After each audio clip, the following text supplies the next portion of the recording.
Merci Sébastien. Alors je sais qu'il est midi, tout le monde a faim, je vais essayer de ne pas être trop long. Il y aura même une vidéo à la fin. Bon, on va parler paiement et check-out. Effectivement, on va parler taux de conversion, taux de transformation sur la partie du paiement et du check-out et en particulier sur mobile.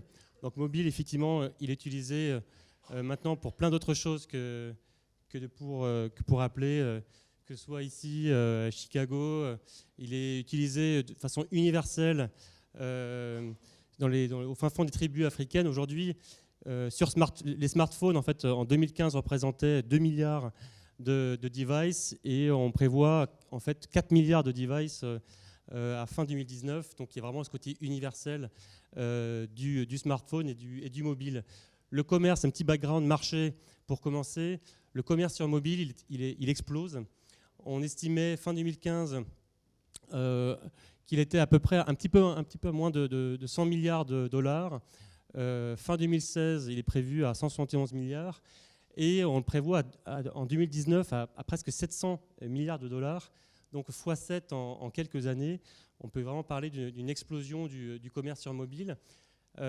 Autre étude de Comscore qui est assez intéressante, qui montre en fait que si l'utilisation du mobile est massive, en termes de dépenses, les dépenses ne sont pas forcément au rendez-vous. Donc là, sur la partie gauche, on voit en fait que sur 100% du temps passé à naviguer sur des sites marchands, donc on a 60% du temps qui est effectué sur mobile, 40% sur ordinateur. Et quand on regarde le graphe du milieu, en termes de dépenses réelles, les dépenses sur mobile ne représentent que 16% des dépenses. Donc il y a un vrai décalage, il y a un vrai gap entre le temps passé à naviguer et effectivement, la valeur perçue via les paiements et une problématique de conversion sur mobile qui n'étonnera personne. Ça, c'est les chiffres de fin 2015. Ils ont un petit peu augmenté, mais on a un taux de conversion sur mobile qui est de l'ordre de 7 à 10%, selon les études, selon les marchés. Les verticaux, ça varie un petit peu, mais on a quasiment 90% d'abandon. Alors à cela, plusieurs raisons. Tout d'abord, une problématique d'encombrement. L'écran est trop petit pour 40% des sondés. Il y a également des informations sur produits qui sont des produits qui ne sont pas forcément très, très lisibles et c'est clé sur certaines verticales, la décoration, habillement et autres. Il faut effectivement voir le produit. Ce qui nous intéresse plus sur la partie paiement et check-out, c'est que la saisie sur mobile est compliquée.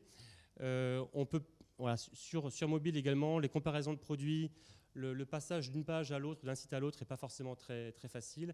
Et une problématique d'affichage, de lenteur d'affichage des pages sur mobile. On y reviendra, qui est également un élément important. Quand on parle mobile, un point important, on parle essentiellement smartphone et de plus en plus. Alors ça, c'est effectivement quelques pays industrialisés qui sont représentés. La France est le troisième en partant du bas. Et smartphone, c'est cette ligne rouge pour ceux qui sont dans le fond de la salle. Donc on voit qu'en fait, on parle essentiellement smartphone lorsqu'on parle de mobile. En France, on a un peu plus de 50% sur la partie smartphone versus tablette. Sur d'autres géographies, comme la Corée du Sud ou le Japon ou le Brésil, on est quasiment exclusivement sur du smartphone. C'est effectivement lié aussi au taux de pénétration de la tablette dans ces pays. Mais on parle smartphone, donc effectivement, on va parler encombrement, on va parler réseau, un certain nombre de sujets qui sont propres au smartphone. Il y a une évolution, bien entendu, qui va vers davantage de smartphones. Le commerce sur mobile, le m-commerce en France, selon les chiffres de la FEVAD, représente 27% du commerce en ligne en augmentation. Il y a une forme de rattrapage qui s'opère. Maintenant, dans l'absolu, par rapport à d'autres pays industrialisés, on est quand même un petit peu à la traîne. Et un élément important cette année, deuxième trimestre 2016, c'est les chiffres de milieu d'année 2016, on a deux pays qui, pour la première fois, réalisent plus de transactions e-commerce sur mobile versus ordinateur, et qui sont l'Angleterre et le Japon. Et il y a une tendance forte, effectivement, à l'évolution vers du m-commerce. Et il est clair que la plupart de ces pays dans les 3-4 années à venir, auront une majorité de paiements, de transactions e-commerce qui seront réalisées sur le mobile. Étude Crypto qui me semble assez intéressante également, qui est un peu quali, mais sur leurs données, on a la part des ventes réalisées sur mobile. Et en abscisse, on a une qualification des sites web qui sont qualifiés de mobile friendly. Et on voit, alors, sans surprise, qu'on est également en France un petit peu à la traîne. Et donc il y a plus de 25% des sites qui sont qualifiés non mobile friendly. On va voir à quoi ça correspond. Et donc dont l'usage en fait sur mobile est pas forcément facile. Et en haut pour ceux qui sont dans le fond, en haut de tableau, l'Australie et la Corée du Sud sont sur des taux entre 92 et 95% de sites qui sont parfaitement adaptés sur mobile. Donc des progrès à faire sur le marché français et donc un potentiel pour tous les acteurs qu'on voit aujourd'hui, qu'on a vu depuis 2 jours sur le salon App Days, pour justement améliorer en fait ces sites sur mobile et améliorer les taux de conversion sur mobile. Donc, comment donner confiance aux consommateurs de payer sur mobile ? Donc là, on est vraiment sur la partie paiement et checkout. Premièrement, c'est assez évident, définir sa stratégie mobile. Est-ce qu'on part sur une stratégie basée sur effectivement un navigateur sur mobile, une adaptation du site ordinateur sur un site mobile, ou est-ce qu'on part on part sur une app.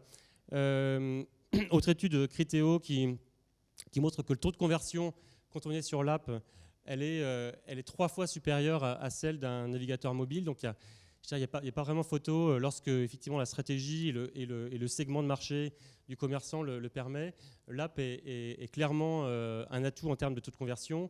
Et je dirais un peu à toutes les étapes, en termes de visibilité de produits, en termes de sélection de produits dans le panier d'achat, et bien sûr au niveau du check-out et du paiement.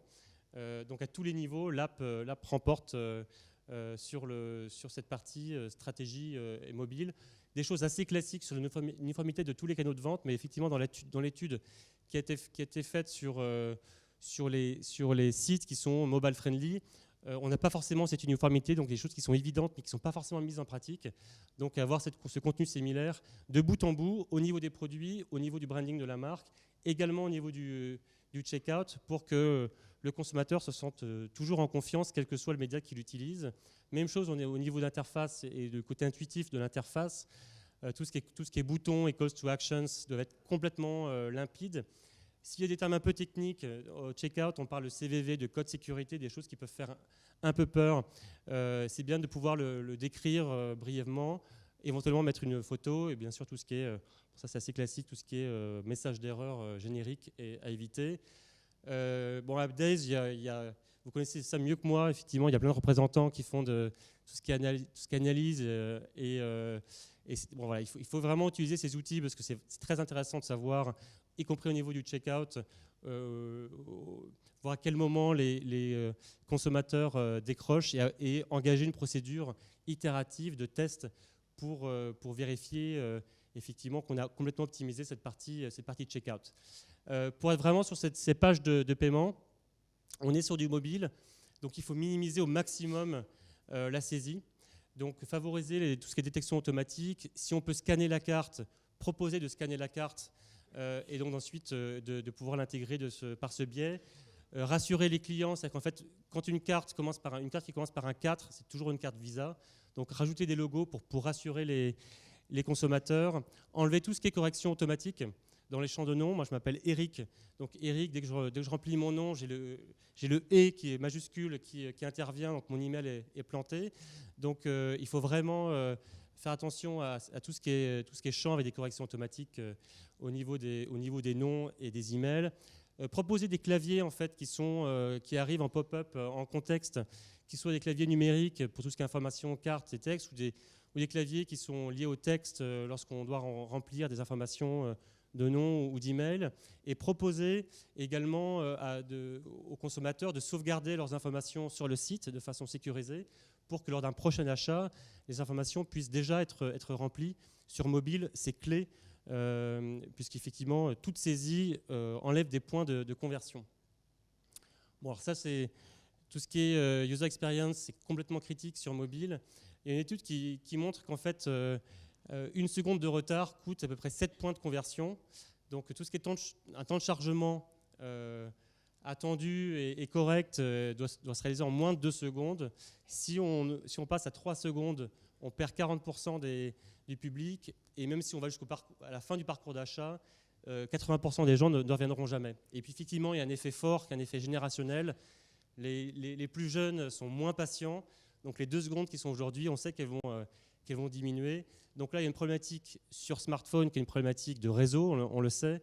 Et donc en termes de développement et d'affichage de page, il faut être le plus léger possible pour que l'affichage se réalise bien. Le côté préenregistrement, on a également 14% des personnes qui abandonnent si elles sont obligées de s'enregistrer trop tôt. Donc la solution, c'est effectivement, quand c'est possible, proposer une option de paiement invité, en guest. Indique également les différentes étapes du checkout pour montrer que cette phase qui est un peu critique et qui peut être sujette au doute côté consommateur va se passer en fait rapidement et qu'il y ait une ligne de progression qui soit visible pour les consommateurs. Quelques exemples ou quelques contre-exemples de parties de checkout qu'on voit aujourd'hui. Là, j'ai pris un exemple que j'ai un peu détaillé. Je pense qu'on ne voit pas forcément dans le fond. Donc à gauche, sur une expérience mobile. Donc là, quelques éléments. C'est une carte qui commence par 4, donc on sait que c'est Visa. Il n'y a pas de logo. Il n'y a pas d'espacement entre chaque caractère. Donc en fait, le but est d'être le plus proche de ce qui est visible sur la carte et donc avoir des séparateurs de caractères. Il n'y a pas eu de limite sur le nombre de cartes qui ont été enregistrées. Date d'expiration, on a ces menus déroulants qui ne sont pas pratiques à utiliser sur mobile, encore une fois. Des choses qui sont acceptables sur ordinateur ne le sont plus sur mobile. CVV, le bon point, c'est qu'effectivement, il y a une image sur CVV, pourquoi pas, qui peut être intéressante. Par contre, elle autorise 4 chiffres de CVV qui sont possibles sur Amex, mais pas sur une carte Visa. Donc là, on sait que c'est une carte Visa, il faut limiter à 3 CVV, ça me semble. Donc là, c'est évident. Et puis, il y a des informations qui sont un peu superflues dans le cadre de paiement. C'est un numéro d'émission qui n'a pas vraiment de sens. Et on n'a pas la possibilité de sauvegarder les données de la carte pour une visite ultérieure, plus d'autres informations qui sont des informations sécuritaires, donc sécurisées, très bien, mais qui peuvent faire peur en fait aux consommateurs. Donc là, effectivement, ils n'ont pas grand-chose, à part peut-être l'image CVV, pas grand-chose de bon, sans que ce soit forcément la référence. Il y a un exemple, quelque chose de très épuré. Là, dans cet exemple, il y a 3 modes de paiement qui sont mis en avant. Apple Pay, il y a PayPal, et il y a une carte Mastercard qui a déjà été enregistrée. Si le client souhaite ajouter une carte, il ajoute ses cartes avec, en 3 champs. Il remplit le numéro de carte, effectivement les codes, les dates d'expiration et le code CVV. Et là, il n'appuie pas sur un bouton continu sur la gauche qui semble l'impression que le process est sans fin. Il paye directement. Quelques bons exemples, un peu dans la même trame. Voilà, Uber, vous connaissez certainement tous Uber. On est sur l'app Uber ici. Le deuxième écran au milieu, on a effectivement une carte qui est préenregistrée, qui est une carte Visa.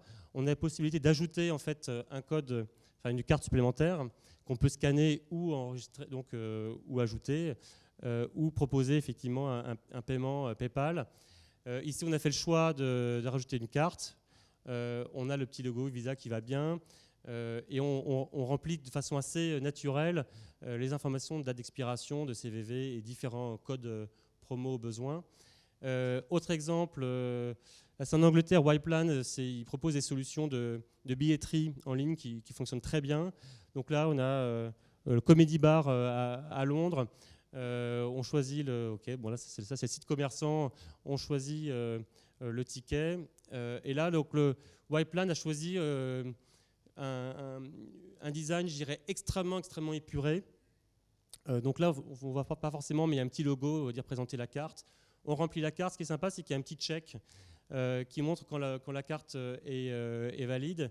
Et s'il y a un problème d'information, on a effectivement un une croix rouge avec les chiffres qui tremblent, montrant qu'il y a un petit souci. Donc le côté check est assez rassurant pour le client. Après, je pense qu'il manque un peu de logo. Ça peut être un peu, c'est un peu épuré pour moi, mais voilà, c'était un mode de présentation ultra simpliste et ultra épuré. StubHub, qui est un autre exemple de billetterie en ligne. Alors, pour ceux qui ont vécu aux États-Unis, elle est ultra connue, cette application. On peut également vendre des tickets qu'on a pour un concert ou un spectacle auquel on ne peut pas assister. Donc là, hormis la sélection du ticket, on a sur le 3e écran et le 4e, là c'est un paiement PayPal. Donc par défaut, il était sur des chiffres parce qu'il s'attendait à enregistrer des cartes, 3e écran. Et en fait, dès qu'on arrive sur PayPal, on a le nouvel écran qui arrive pour remplir effectivement l'email. Bon, après, c'est le mode PayPal avec email et password. Donc on est sur un autre mode de paiement. Mais voilà, quelque chose qui est très simple finalement et qui permet d'optimiser la partie de checkout. Je me rends compte qu'effectivement, Braintree n'est pas forcément extrêmement connu en France. Donc, très brièvement, qui sommes-nous ? On est en fait une ex-startup. On a été créé en 2007 à Chicago, racheté en 2013 par PayPal. Et dès le début, l'objectif était de proposer en fait, aux commerçants de pouvoir intégrer du paiement, des pages de paiement, des cadres de paiement dans leurs pages de façon extrêmement facile. Donc, via en fait des API à pouvoir intégrer dans leur page de commerçants et en proposant des prix complètement transparents et un support, je dirais, hors pair. Donc ça, c'est vraiment les 3 piliers de l'offre Braintree dès l'origine. Et puis en 2013, Braintree s'est fait racheter par PayPal et donc effectivement a augmenté en taille. Aujourd'hui, on est 600 au sein de l'équipe PayPal et je dirais à 80% une boîte de R&D, de développement et de tech qui s'adresse pour beaucoup à des développeurs. On a eu la chance d'accompagner quelques petites startups qui ont grossi, de type Airbnb, Uber et Pinterest plus récemment. Et aujourd'hui, effectivement, on traite des milliards de paiements pour ces startups qui sont vraiment des players numériques et avec un focus mobile. Quelques autres exemples, vous reconnaîtrez Dropbox, GitHub pour les développeurs, Basecamp, Delivery Hero, en France, Talalab, Restoin, Stuart, Withings et d'autres. Alors, quelques chiffres, on a 309 millions de cartes enregistrées. Je crois que maintenant, ça c'est les chiffres du deuxième trimestre, on avait 380 et quelques millions de cartes enregistrées, donc on a augmenté près de 75 millions de cartes en quelques mois et on a autorisé 50 milliards de paiements en fin 2015 et on avait déjà doublé en fin 2015. Il y a en fait, depuis l'acquisition de PayPal, donc, qui a eu lieu en 2013, mi-2013, on traite 25 fois plus de transactions, donc on a grossi, multiplié par 25 en fait, le nombre de transactions traitées. Donc effectivement, une compagnie qui croît extrêmement, qui est présente dans 46 pays, qui gère plus de 130 devises. Bon. L'intérêt également, c'est d'avoir en une seule intégration tous les moyens de paiement qui sont disponibles. Donc ça, c'est vraiment tout ce que la technologie, la plateforme Braintree accepte. Il y a effectivement Venmo, par exemple, qui est disponible uniquement aux États-Unis, mais le reste des éléments sont disponibles en France. Coinbase, c'est la partie Bitcoin, donc on accepte la Bitcoin, et lorsque le Bitcoin sera autorisé via Coinbase, avec le partenariat Coinbase en France, on le fera parfaitement de la même façon. Bien sûr, on accepte Apple Pay, Android Pay, et on est en train d'intégrer Union Pay également parmi d'autres moyens de paiement. Un élément également intéressant pour revenir sur la partie checkout, on a lancé donc via la technologie Braintree une offre PayPal One Touch qui est intéressante parce qu'en fait on réalise un paiement en un clic. Lorsque le commerçant propose en fait au consommateur de cocher la case One Touch, donc sur un device, lorsque le consommateur souhaite faire un paiement via PayPal sur ce même device chez un autre commerçant, il va pouvoir le réaliser ni plus ni moins en un clic. On demande simplement de confirmer le paiement et le paiement est fait. Donc là, quand on parle effectivement de minimiser le nombre de saisies, on est complètement dans cette approche d'avoir, vraiment sans friction et d'avoir un paiement extrêmement fluide. Et en taux de conversion, l'étude qui a été faite par Comscore montre effectivement sur la partie checkout, là on était sur mobile et sur ordinateur, on était sur les deux, mais on a un taux de conversion qui est du coup énorme parce qu'il n'y a effectivement quasiment aucune saisie à réaliser. Braintree travaille également, parce qu'on est une boîte, encore une fois, de R&D, on travaille beaucoup sur les nouveaux éléments de commerce qui sont liés à l'amélioration du taux de conversion, mais qui vont au-delà de l'acceptation sur mobile. Et donc, plutôt que de vous en parler, je propose effectivement de regarder à quoi ça ressemble. Vous reconnaissez Messenger. Ah non, voilà. Normalement, il y a la musique, mais...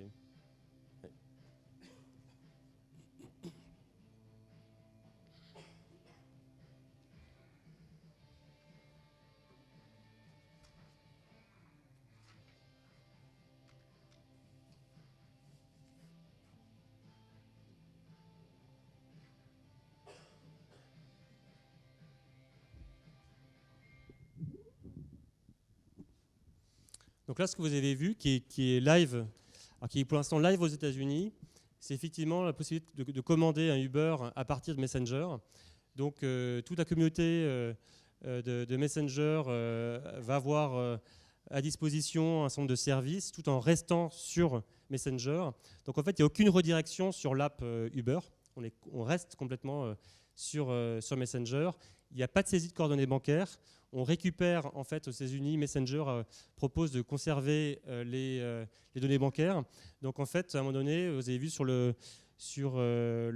revoit ici d'ailleurs, une carte qui est proposée, qui est la carte qui est sauvegardée chez Messenger et qui va permettre de payer la course d'Uber, tout en restant sur cette même interface. Donc, c'est ce qu'on appelle le commerce contextuel, parce qu'en fait, on peut utiliser dans le contexte choisi. Donc là, en l'occurrence, Messenger, on peut avoir accès à tout un panel de services. Et donc, Messenger a contracté avec Uber, mais également avec Lyft, qui propose plus ou moins un service un peu similaire, également avec Ticketmaster et Eventbrite, qui sont des plateformes de billetterie, pour que toutes ces commandes puissent être réalisées sur Messenger. Il y a également Pinterest qui a lancé du commerce contextuel. Donc là, vous connaissez certainement la plateforme de chat prescription liée à notre centre d'intérêt. Donc là, on peut épingler les articles, les photos, les articles qui nous intéressent. On va pouvoir également les acheter dans un contexte Pinterest. Donc c'est un peu les mêmes idées. L'objectif, c'est effectivement de ne pas basculer chez le commerçant. On reste sur la plateforme Pinterest. On effectue l'achat sur la plateforme Pinterest dans ce cadre-là. Et donc, effectivement, on est en train de récupérer, c'est assez récent, on est en train de récupérer les premiers retours. Les taux de conversion sont énormes, puisqu'on est on est effectivement sur des plateformes qui sont des plateformes de référence pour les clients. Et donc, en termes de confiance dans la plateforme qu'on a choisie, on atteint effectivement des taux de conversion qui sont très importants. Et donc, effectivement, derrière, c'est Braintree qui permet en fait d'échanger les informations entre les différents partenaires. Donc, à la base, il y a un partenariat entre différents acteurs pour pouvoir échanger des données bancaires, bien entendu. Et Braintree met en communication, échange ces données bancaires de façon sécurisée. Ça passe par de la tokenisation, donc les informations sont tokenisées. Et on met effectivement à profit les 380 millions de cartes qui sont sauvegardées dans notre Vault, qui est une sorte de coffre-fort numérique et qui permet d'échanger ces informations, encore une fois, de façon extrêmement sécurisée, bien entendu. Une utilité de cas d'usage, parce qu'en fait, on peut le faire avec des commerçants Braintree, mais également avec des commerçants qui ne sont pas Braintree et qui souhaitent bénéficier des informations de cartes dans le Vault via d'autres commerçants Braintree. Donc en fait, on ne communique pas le même type d'informations, bien entendu, mais ça ne se limite pas aux commerçants qui sont enrôlés par Braintree, mais également au-delà. Et chez Braintree, on pense que ce commerce contextuel, cette capacité à pouvoir commercer sur un site commerçant et proposer des produits qui en fait appartiennent à un autre commerçant.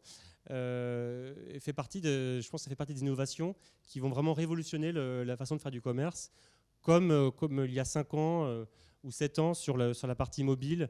Uber avait décidé, avec Braintree, avait décidé de se lancer sur du paiement mobile et faire un focus sur la partie paiement mobile.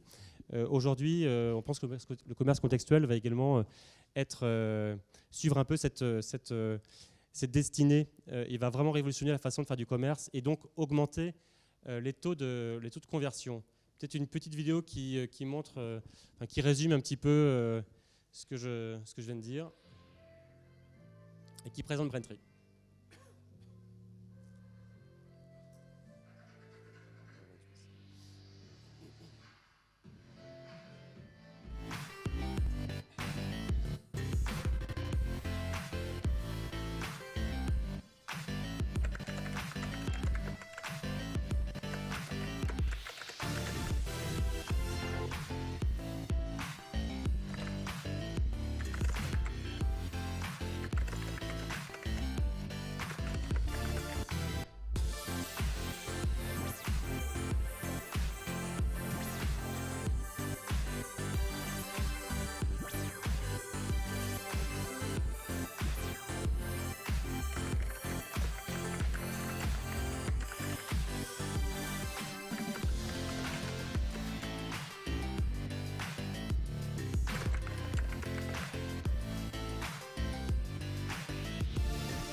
Merci.